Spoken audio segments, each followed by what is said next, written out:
Το γνώρισα για πρώτη φορά πριν από 10 χρόνια. Ήταν ευγενικός.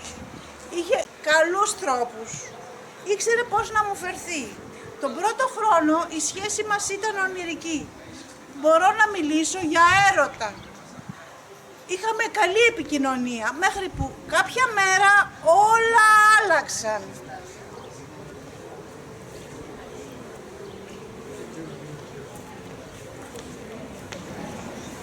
Την πρώτη φορά που με χτύπησε ήμουν τελείως ανυποψίαστη. Τον κοιτούσα ακίνητη και αμίλητη. Είχε δακρύσει και μου ζητούσε συγγνώμη. Εσύ το προκάλεσες, εσύ. Δεν μπορώ καν να μετρήσω πόσες φορές με έχει χτυπήσει σε 10 χρόνια.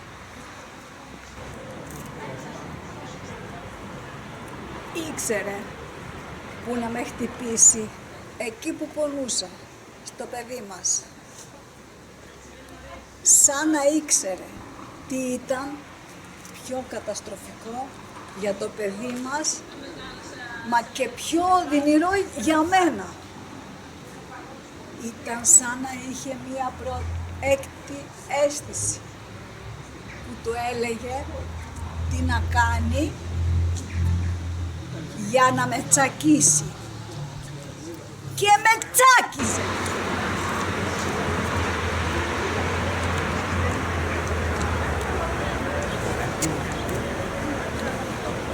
Με πονούσε πιο πολύ το ύφος του.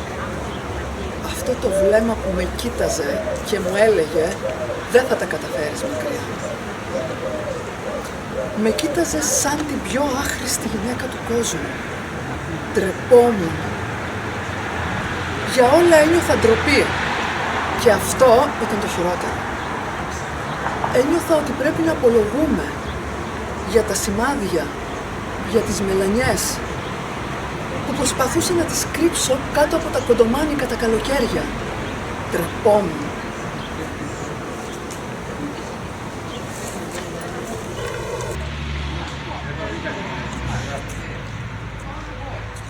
Κάθε βράδυ γύριζε στο σπίτι μεθυσμένος. Ξεσπούσε πάνω μας. Χτυπούσε εμένα. Χτυπούσε το παιδί μου. Στη δεύτερη εγκυμοσύνη, για ασήμαντη αφορμή, με αναφορά σε κάποια έξοδα, με έσπρωξε τόσο δυνατά, έπεσα στο πάτωμα και έχασα το δεύτερο παιδί μου. Μαζί με τον αγέννητο άγγελό μου, χάθηκε για πάντα και η δική μου ζωή.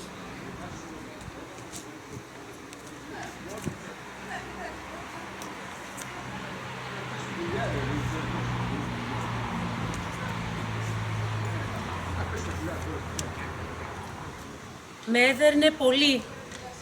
Κανείς δεν μπορούσε να με βοηθήσει. Όλοι το ήξεραν. Η μάνα μου, ο πατέρας μου, έβλεπαν τις μελανιές στο πρόσωπό μου. Προσπάθησε να κρατήσει το σπιτικό σου. Έλεγαν, να μην το διαλύσεις. Κανείς δεν υπολόγιζε πόσο διαλυμένη ήμουν εγώ.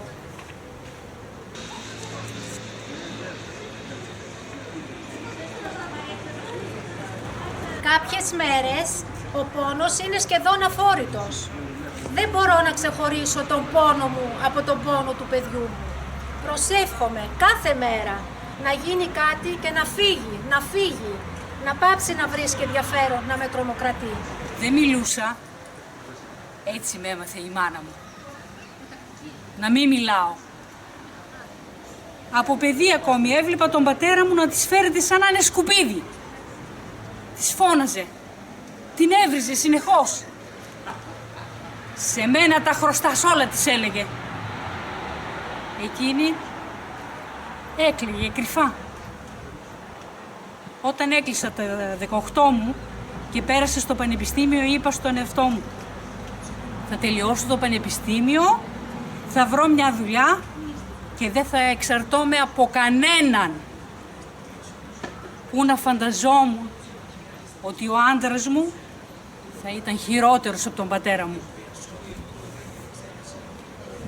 Μίλα! Η βία, σε όποια μορφή κι αν είναι, δεν επιτρέπεται. Μην αφήσεις κανέναν να σου πει τι είσαι ικανή να κάνεις. ή πόσα μπορείς να κάνεις. Η βία για να σταματήσει χρειάζεται δράση. Μίλα. Δεν είσαι μόνη. Και δεν είσαι η μόνη. Μίλα. Κανείς δεν έχει δικαίωμα να πονά την ψυχή και το σώμα. Μίλα.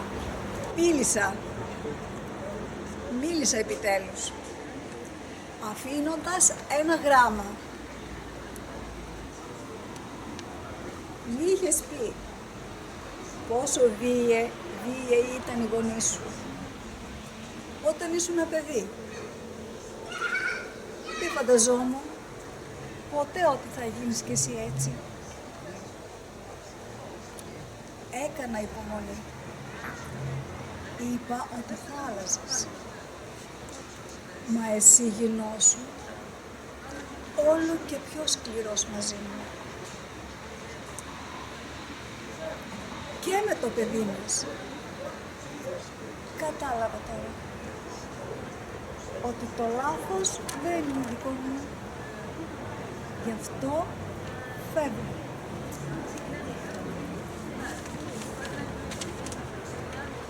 Εγώ δεν μπορώ να κάνω κάτι για να σε βοηθήσω.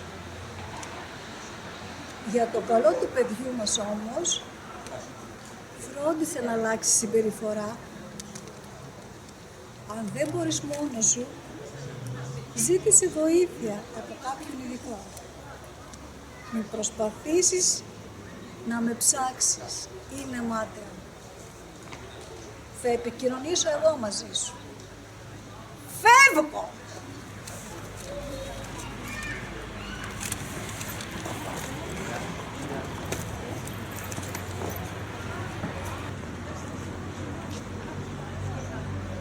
Μίλα, όχι οι άλλες κραυγές στη σιωπή. Κάθε περίοδος κρίσης, καθώς και σε χρονικά διαστήματα που το ζευγάρι περνάει περισσότερο χρόνο μαζί, τα κρούσματα βίας αυξάνονται. Η διαρκή τριβή ανασύρει ευκολότερα βίαιες συμπεριφορές.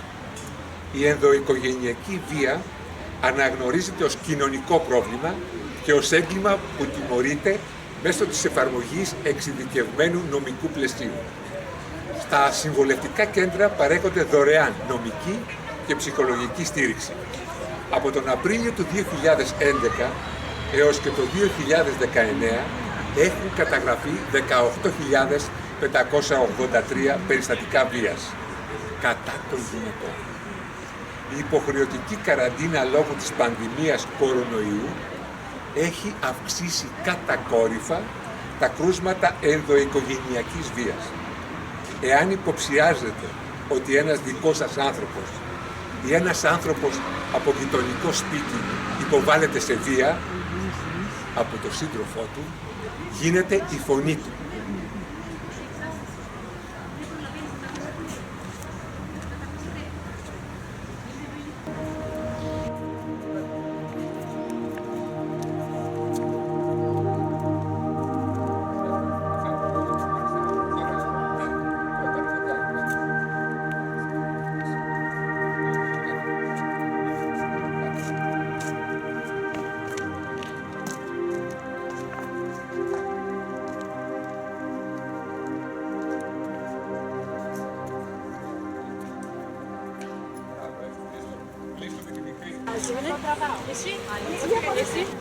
Όλοι εμένα πιάνετε κοινός. Εσύ τι στηρίζεις?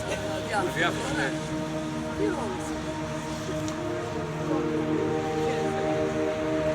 Πες μας ποτέ, γυρνάς. Να πούμε σου. Μπράβο, δεν το βρω. Παιδί μου, έχομαι, παιδί μου! Παιδιά, πρέπει να βγάλει μια φωτογραφία όπως είμαστε και οι υπόλοιποι.